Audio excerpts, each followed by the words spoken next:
ഈ നോവലിനെ കുറിച്ചുള്ളൊരു കാര്യമായ ചർച്ച സംഭാഷണം സാധ്യമാവുമെന്ന് തോന്നില്ല. ഒന്ന് രണ്ട് കാര്യങ്ങളാണ് എനിക്ക് ഈ സമയക്കുറവ് ഉള്ളതുകൊണ്ട് ഞാൻ ഒരു നേരത്തെ എഴുതിയിട്ടുള്ള ചെറിയൊരു കുറിപ്പ് വായിക്കാൻ പറ്റും. അതുകൊണ്ട് തന്നെ അധികം അങ്ങോട്ടും ഇങ്ങോട്ടും പോകാതെ സമയത്തിനുള്ളിൽ നിൽക്കും. അപ്പം ഞാനത് എഴുതിയത് ഇങ്ങനെയാണ്. ഇതൊരു ഓർമ്മകളുടെ പുസ്തകമാണ് ശരിക്കും എന്നെ സംബന്ധിച്ചിടത്തോളം. അത് വാൾട്ടർ ബെഞ്ചമിൻ്റെ ഒരു വിഖ്യാതമായ ഒരു വാചകമുണ്ട്. പ്രതിസന്ധിയുടെ നിമിഷത്തിൽ മനസ്സിൽ മിന്നിമറയുന്ന ഒരു ഓർമ്മയെ കയ്യെത്തിപ്പിടിക്കലാണ് ശരിയായ ചരിത്രബോധം എന്നുള്ളത്. അപ്പം അത് അങ്ങനെയാണ് ഞാൻ ഈ പുസ്തകത്തെ വായിക്കുന്നത്.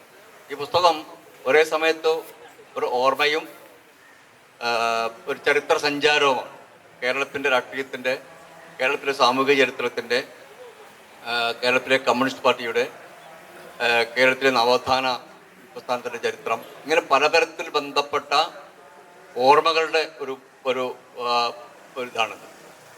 അപ്പം ഈ പുസ്തകത്തിലെ രചനയുടെ രീതി തന്നെ ഓർമ്മകളെ ഇങ്ങനെ കയ്യെത്തിപ്പിടിക്കുകയും അതിനെ വിചാരണ ചെയ്യുകയും ഒക്കെ ചെയ്തുകൊണ്ട് എഴുത്തുകാരൻ തന്നെ ഇതിലെ പ്രധാന ആഖ്യാതാവായിട്ടുള്ള കെ കാട്ടൂർക്കടവ് എന്നുള്ള അത് ഒരുപക്ഷെ എഴുത്തുകാരൻ്റെ തന്നെ ഒരു പ്രതിനിധാനമാണ്. അപ്പോൾ വളരെ ഒരു വേദനാകരമായ ഒരു ഒരു ഒരു സഞ്ചാരമാണിത്. കാരണം അദ്ദേഹം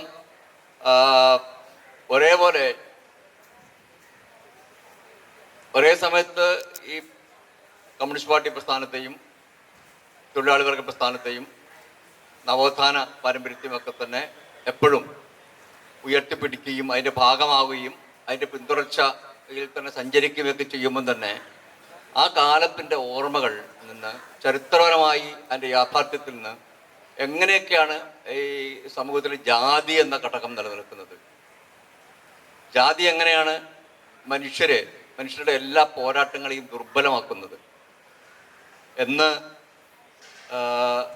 പ്രധാനമായി ഈ പുസ്തകത്തിൽ അവതരിപ്പിക്കാൻ ഉദ്ദേശിക്കുന്നുണ്ട്. ഇപ്പോൾ രണ്ട് കഥാപാത്രങ്ങളിലൂടെയാണ് ഈ നോവൽ പ്രധാനമായി വികസിക്കുന്നത്. രണ്ട്, കെ എന്ന കഥാപാത്രവും ദിമിത്രി എന്ന കഥാപാത്രവും. പക്ഷെ നിരവധി അപൂർവമായ കഥാപാത്രങ്ങൾ ഇതിനകത്ത് വരുന്നുണ്ട്. അവരുടെയൊക്കെ സഞ്ചാരം ചെന്നെത്തി നിൽക്കുന്നത് ചില ചോദ്യങ്ങൾ ചോദിക്കുന്നതിലൂടെ. എന്താണ് ഞങ്ങൾക്ക് ലഭിച്ചത്? നമ്മൾ സഞ്ചരിച്ച പാത വളരെ കൃത്യമായിരുന്നോ? എവിടെ അതിൻ്റെ നേട്ടത്തോടൊപ്പം തന്നെ അതിലുണ്ടായ വീഴ്ചകൾ എന്തൊക്കെയാണ്? ഇങ്ങനെയുള്ള ധാരാളം അന്വേഷണങ്ങളും കൂടി ഈ പുസ്തകത്തിൻ്റെ ഭാഗമായിട്ടുണ്ട്. അതുകൊണ്ട് എനിക്ക് തോന്നുന്നത് ഈ ചുരുങ്ങിയ സമയത്ത് അശോകന് പറയാനുള്ളത് ചില കാര്യങ്ങൾ അശോകൻ പറയുമെന്നാണ് എനിക്ക് തോന്നുന്നത്. അതിനുശേഷം സമയമുണ്ടെങ്കിൽ ഞാൻ സംസാരിക്കാം. നമുക്ക് പൊതുവെ സമയം വളരെ കുറച്ചേ ഉള്ളൂ. എഴുത്തുകാരൻ സംസാരിക്കുന്നതിനേക്കാൾ കൂടുതൽ നല്ല വായനക്കാരനായിട്ടുള്ള ജോസഫ് സംസാരിക്കുകയാണ് നല്ലതെന്ന് എനിക്ക് തോന്നുന്നു. കാരണം എൻ്റെ നോവൽ പ്രസിദ്ധീകരിക്കപ്പെട്ടു ആ കാലഘട്ടത്തിൽ തന്നെ, ഒരു വർഷത്തിനിടയ്ക്കാണ്. അത് വായിക്കുകയും വളരെ ആകർഷകമായിട്ടുള്ള നോവലിൻ്റെ രാഷ്ട്രീയത്തിലേക്കും ഉള്ളിലേക്കും ഒക്കെ തന്നെ കടന്നുകൊണ്ടൊരു കുറിപ്പ് എഴുതുകയും ഫേസ്ബുക്കിലും പിന്നെ അത് ചിന്തയിലും ഒക്കെ തന്നെ എഴുതുകയും ചെയ്ത ആളാണ് അദ്ദേഹം. മാത്രമല്ല നമ്മുടെ സമൂഹത്തെയും സാഹിത്യത്തെയും സിനിമയെ എന്ന പോലെ തന്നെ സാഹിത്യത്തെയും വളരെ സൂക്ഷ്മമായി അപഗ്രഥിക്കുന്ന ആളുമാണ്. എന്നെ സംബന്ധിച്ചിടത്തോളം ഇങ്ങനെ ഒരു നോവൽ എഴുതണം എന്നുള്ളത് ഒരുപക്ഷെ വളരെ നേരത്തെ തന്നെ ഈ ഒരു വിഷയം എൻ്റെ മനസ്സിലുണ്ട്. അതിൻ്റെ ഈ ഒരു രൂപത്തിലല്ല. കാരണം എന്ന് വെച്ച് കഴിഞ്ഞാൽ നമ്മുടെ കമ്മ്യൂണിസ്റ്റ് പാർട്ടിയുടെ പിളർപ്പിനെ കുറിച്ചൊരു നോവൽ എഴുതണമെന്നുള്ളൊരു ആഗ്രഹം എനിക്ക് കുറേ കാലമായിട്ടുണ്ടായിരുന്നു. അതിന് കാരണം എൻ്റെ ജീവിതത്തെ വളരെയേറെ ബാധിച്ച ഒരു വിഷയമാണ്. ഇപ്പോൾ കമ്മ്യൂണിസ്റ്റ് പാർട്ടി പിളരുന്ന കാലത്ത് എനിക്ക് പ്രായമൊന്നുമില്ല. എനിക്ക് ഞാൻ വളരെ ചെറുതാണ്, ഒരു 5 വയസ്സ് 6 വയസ്സേ ഉള്ളൂ. പക്ഷെ ആ സമയത്ത് പോലും ഞങ്ങളുടെയൊക്കെ ജീവിതത്തെ വളരെയേറെ ബാധിച്ചിരുന്ന, ഞങ്ങളുടെയൊക്കെ കുടുംബജീവിതത്തെ അടക്കം, ഞങ്ങളുടെ ഗ്രാമത്തെ, അവിടുത്തെ മനുഷ്യർ തമ്മിലുള്ള സ്നേഹബന്ധങ്ങളെയൊക്കെ തന്നെ അങ്ങേയറ്റം ബാധിച്ച ഒരു വിഷയമാണ്. ആ നിലയ്ക്കാണ് രാഷ്ട്രീയം എന്നുള്ള പക്ഷേ നിലയ്ക്ക് മാത്രമല്ല, ഇപ്പോൾ കണ്ണൂരിലൊക്കെ തന്നെ അത് അത്ര കണ്ടുണ്ടായിട്ടുണ്ടെന്ന് പറയാൻ പറ്റില്ല. പക്ഷേ മധ്യ കേരളത്തിൽ, കൊച്ചിയിൽ, തൃശ്ശൂരിലൊക്കെ തന്നെ അതിൻ്റെ ഒരു സംഗതി ഉണ്ടായിരുന്നു. ഞാൻ വിശദമാക്കുന്നില്ല. അപ്പോൾ അതിൻ്റെ ഭാഗമായിട്ട് അങ്ങനെ അങ്ങനെ എഴുതണമെന്നുണ്ടായിരുന്നു. മാത്രമല്ല, അത് എഴുതുമ്പോൾ തന്നെ ഈ കാലഘട്ടത്തിലെ വായനക്കാരനെയാണ് നമ്മൾ അഭിമുഖീകരിക്കുന്നത്. അപ്പോൾ ഞാൻ പുരോഗമന സാഹിത്യ പ്രസ്ഥാനത്തിൻ്റെ ഈ കാലഘട്ടത്തിൽ പ്രധാനപ്പെട്ട ഒരു പ്രവർത്തകനാണ്. പക്ഷേ എങ്കിൽ പോലും ഈ കാലഘട്ടത്തിൽ പുരോഗമന സാഹിത്യം ഒരു പുതിയ ദൗത്യമാണ് ചെയ്യേണ്ടത്. പുരോഗമന സാഹിത്യ പ്രസ്ഥാനം ഉണ്ടായത് സ്വാതന്ത്ര്യ സമരത്തിൻ്റെ കാലഘട്ടത്തിലാണ്.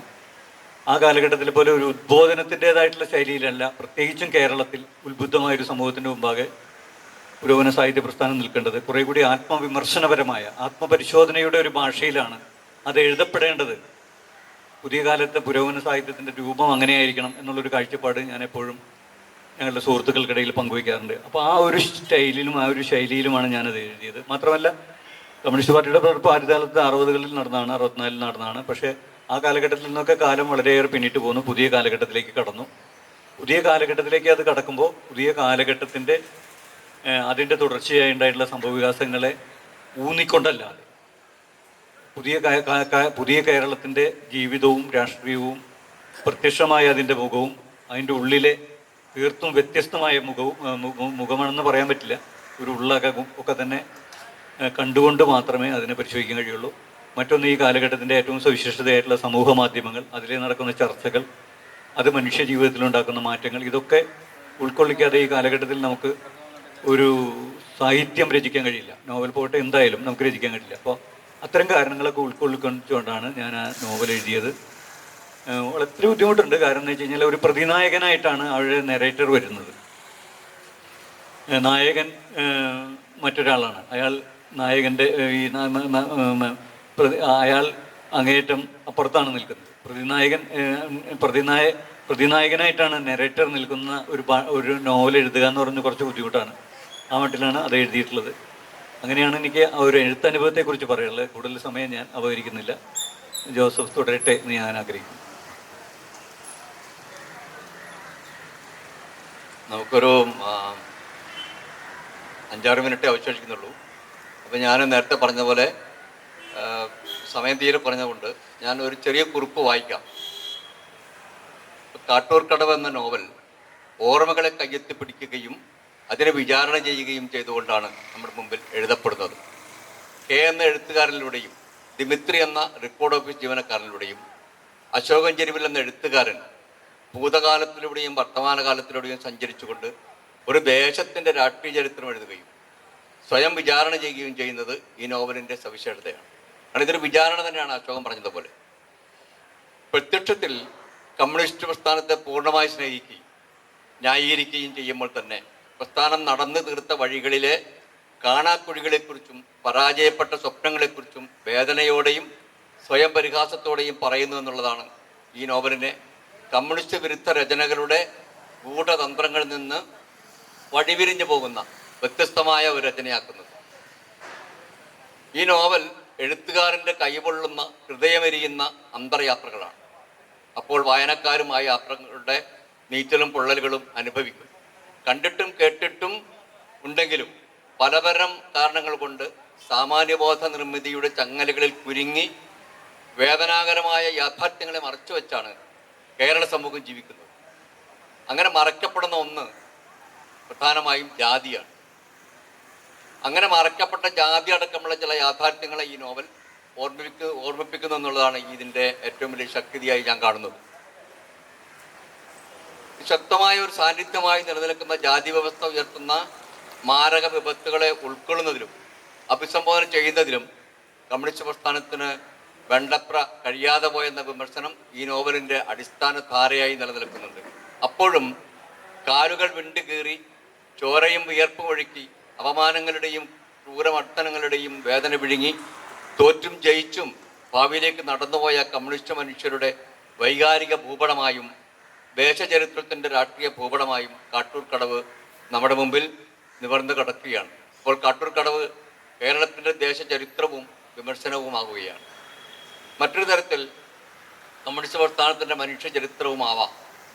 കാരണം ഇതിൽ പ്രധാനപ്പെട്ട നിരവധി ശക്തിയുള്ള സ്ത്രീ കഥാപാത്രങ്ങളുണ്ട്. മീനാക്ഷി എന്ന കമ്മ്യൂണിസ്റ്റുകാരി, അവരുടെ അമ്മ കൗസല്യ, അങ്ങനെയുള്ള കഥാപാത്രങ്ങളെ പക്ഷെ വളരെ അപൂർവമാണ് മലയാള സാഹിത്യത്തിൽ നമ്മൾ കണ്ടിട്ടുള്ളത്. അപ്പോൾ അത് അവരുടെയൊക്കെ വേദനകൾ എങ്ങനെയൊക്കെയാണ് ഒരു സമൂഹ നിർമ്മിതിക്ക് വേണ്ടി പ്രയോജനപ്പെട്ടിട്ടുള്ളതെന്ന് ഇന്ന് തിരിഞ്ഞു നോക്കുമ്പം നമ്മൾ ആദരവോടെ കാണേണ്ടതെന്ന് എനിക്ക് തോന്നുന്നത്. ഈ സിനിമയുടെ ഈ നോവലിൻ്റെ വേറൊരു സ്വഭാവം, ഇത് മൊത്തം ദൃശ്യങ്ങളുടെ ഒരു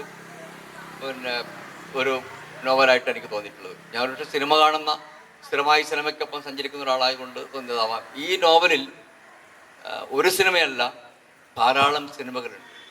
അത്രയ്ക്ക് വ്യക്തമായ ധാരാളം പ്രശ്നങ്ങൾ പലതരം സിനിമകളിൽ നിന്നുണ്ടാക്കാൻ പറ്റും. ഏറ്റവും ഞാൻ വായിച്ചു നോക്കിയപ്പോൾ എനിക്ക് തോന്നുന്നത് ഒരു 5-10 സിനിമ ഇതിനകത്ത് നിന്ന് പ്രത്യേകമായി വേറെ ഉണ്ടാക്കിയെടുക്കാൻ പറ്റും. അത്രയ്ക്ക് വിസ്തൃതമാണിത്. അപ്പം അങ്ങനെയുള്ള ഒരു നോവൽ നിരവധി ചോദ്യങ്ങൾ ഉയർത്തിക്കൊണ്ടാണ് ഇരിക്കുന്നത്. അശോകൻ്റെ അടുത്ത് വേറെയും ചില ചോദ്യങ്ങൾ ഒക്കെ ഇതിനകത്ത് വേണമെന്ന് ആഗ്രഹിച്ചാണ്. പക്ഷേ അശോകൻ ഇപ്പോൾ അവിടെ പങ്കെടുക്കേണ്ടതാണ്. 4:50 അവിടെ തമിഴ്നാട് മിനിസ്റ്റർ പങ്കെടുക്കുന്ന യോഗമാണ്. അതൊരു പ്രോട്ടോകോൾ വെച്ച് ഉള്ള യോഗമാണ്. അത് താമസിക്കാൻ പറ്റില്ല. അതുകൊണ്ട് നമ്മൾ ഇനി 2 മിനിറ്റ് ഇപ്പം തന്നെ അത് അവസാനിപ്പിക്കലാണ്. അശോകൻ ഒന്നും കൂടി പറഞ്ഞിട്ട് നിർത്താം എന്നെനിക്ക് തോന്നുന്നു. അവസാനിപ്പിക്കാം. ഇതിൽ ജോസഫ് പറഞ്ഞ ഈ ജാതി എന്ന് പറഞ്ഞുള്ള ഘടകം, അത് ഒരു അക്കാഡമിക് വിഷയം എന്നുള്ള നിലയിലല്ല ഞാൻ പരിശോധിക്കുന്നത്. നമ്മുടെ സമകാലീന ജീവിതത്തിൽ അത് ജീവിതത്തെ മുൻനിർത്തി ഇങ്ങനെയായി എന്നുള്ളതിനെ സംബന്ധിച്ചുള്ള പരിശോധനയുടെ ഭാഗമായിട്ടാണ് അതിൻ്റെ പിൻകാല അവസ്ഥകളെക്കുറിച്ചൊക്കെ പരിശോധിക്കുന്നത്. കുറേ കാര്യങ്ങൾ അതുമായി ബന്ധപ്പെട്ട് എൻ്റെ പഠനം, ഞാൻ പലപ്പോഴും സമൂഹ മാധ്യമങ്ങളിൽ അങ്ങേയറ്റത്തെ വിമർശനത്തിന് ഏറ്റുവാങ്ങിയിട്ടുള്ള ഒരാളാണ്. അത് പലരും അത് പ്രത്യക്ഷത്തിൽ പറയുന്നത് ഞാൻ ഇടതുപക്ഷത്തിൻ്റെ ഭാഗമായിട്ട് സംസാരിക്കുന്നത് കൊണ്ടാണെന്നാണ്. അങ്ങനെയല്ല. വാസ്തവത്തിൽ ജാതിയെ സംബന്ധിച്ച് പരാമർശിക്കുന്നത് കൊണ്ടും ജാതി മേധാവിത്വത്തിനെതിരായിട്ട് എന്തെങ്കിലുമൊക്കെ പറയുന്നത് കൊണ്ടാണ് എനിക്ക് സോഷ്യൽ മീഡിയയിൽ വിമർശനം ഏൽക്കേണ്ടി വന്നിട്ടുള്ളതെന്നാണ് സത്യം. അപ്പോൾ ഞാൻ അത് പരിശോധിക്കുന്നത് എന്താണെന്ന് വെച്ച് കഴിഞ്ഞാൽ, ജാതി വിരുദ്ധ സമരമൊക്കെ വളരെ ശക്തമായി നടന്നിട്ടുണ്ടെങ്കിലും ജാതി മേധാവിത്വത്തെയോ ജാതി വിരുദ്ധ സമരത്തെയോ സർഗാത്മകമായി അടയാളപ്പെടുത്താനോ അതുവഴി കേരള മനസ്സാക്ഷിയിൽ അത് വേണ്ടവണ്ണം രജിസ്റ്റർ ചെയ്യാനോ നമുക്ക് കഴിഞ്ഞിട്ടില്ല. അതിൽ കുറ്റം നവോത്ഥന സാഹിത്യത്തിനും പുരോഗമന സാഹിത്യത്തിനും ഒക്കെ ഉണ്ട് എന്നുള്ളൊരു തോന്നലാണ് എനിക്കുള്ളത്. അതുകൊണ്ടാണ് ഇപ്പോഴും അത് പ്രത്യക്ഷത്തിൽ അല്ലാതെ പരോക്ഷമായി വളരെ സജീവമായി നമ്മളെയൊക്കെ നിയന്ത്രിച്ചുകൊണ്ടിരിക്കുന്നത്. നമ്മുടെ ബോധ്യങ്ങളിൽ അത് പൂർണ്ണമായി അത് വിട്ടുപോയിട്ടില്ല. അപ്പോൾ അത് ഒരു പ്രധാനപ്പെട്ട വിഷയമായി ഞാൻ എടുക്കുന്നു. സമൂഹത്തിൽ നടന്നിട്ടുള്ള പ്രധാനപ്പെട്ട പല സംഗതികളും, കേരളീയ സമൂഹത്തിൽ നടന്നിട്ടുള്ള വളരെ പ്രധാനപ്പെട്ട പല സംഗതികളുടെയും പിന്നിൽ പ്രവർത്തിച്ചിട്ടുള്ളത് ജാതി തന്നെയാണ് എന്നുള്ളത് എനിക്ക് പലപ്പോഴും തോന്നിയിട്ടുണ്ട്. സ്വാതന്ത്ര്യ സമര കാലഘട്ടത്തിലും നവോത്ഥാന കാലഘട്ടത്തിലും നവോത്ഥാനത്തിനെതിരായിട്ടുള്ള സമരത്തിലും അതുപോലെ തന്നെ കോൺഗ്രസ്, കമ്മ്യൂണിസ്റ്റ് പാർട്ടി, ഇതുപോലുള്ള രാഷ്ട്രീയ പാർട്ടികളുടെ പിളർപ്പിലും പുരോഗമന സാഹിത്യ പ്രസ്ഥാനത്തിൻ്റെ പിളർപ്പിലും ഒക്കെ തന്നെ സൂക്ഷ്മമായി നോക്കിയാൽ ജാതിയുടെ ഘടകങ്ങൾ പ്രവർത്തിച്ചിട്ടുണ്ട് എന്ന് ഇതുവരെ പരിശോധിക്കപ്പെട്ടിട്ടില്ല. അത് പരിശോധിക്കേണ്ടതാണെന്ന് എനിക്ക് തോന്നുന്നു. കാരണം ഇന്നത്തെ വർത്തമാന സാഹചര്യത്തെ മറികടക്കുന്നതിന് ചില സംഗതികൾ നിർദ്ധാരണം ചെയ്ത് നമുക്ക് മുന്നോട്ട് പോകേണ്ടത്. അപ്പോൾ അത്തരം ചില സാധ്യതകൾ ഈ നോവലിൽ മുന്നോട്ട് വയ്ക്കുന്നുണ്ട് എന്ന് മാത്രം പറഞ്ഞുകൊണ്ട് ഈ നോവൽ മലയാളി സംഭവം കഴിയുന്ന ഒരുവിധം നന്നായി സ്വീകരിച്ചിട്ടുണ്ടെന്നാണ് എനിക്ക് തോന്നുന്നത്. വളരെ വേഗം ധാരാളം പതിപ്പുകളൊക്കെ വന്നു, ആളുകൾ ധാരാളം വായിച്ച് നല്ല പഠനങ്ങളുണ്ടായി. നമ്മുടെ മലയാള സാഹിത്യത്തിൽ തന്നെ നല്ലൊരു നോവൽ പഠനത്തിന്, ഇത് ഇപ്പോൾ ജോസഫിൻ്റെ പഠനത്തെക്കുറിച്ച് ഞാൻ പറഞ്ഞു, നമ്മുടെ പ്രിയപ്പെട്ട ലീലാവതി ടീച്ചർ, അത് വളരെ അത്ഭുതകരമാണ്. അവർ ഈ നോവൽ വായിച്ചിട്ട് അവരുടെ ഈ ഒരു കാലഘട്ടത്തിൽ പോലും വളരെ ഭീഷണപരമായിട്ടുള്ള ഒരു മികച്ച പഠനം, ദീർഘമായ പഠനം അവരെഴുതി മാധ്യമത്തിൽ പ്രസിദ്ധീകരിക്കുകയുണ്ടായി. അതൊക്കെ വളരെ സന്തോഷകരമാണ്. കാരണം ഈ നോവൽ സ്വീകരിക്കപ്പെട്ടു എന്നുള്ളതിൽ എനിക്ക് വലിയ സന്തോഷമുണ്ട്. എന്തായാലും നമുക്ക് ഇതോടെ വെച്ച് അവസാനിപ്പിക്കാം.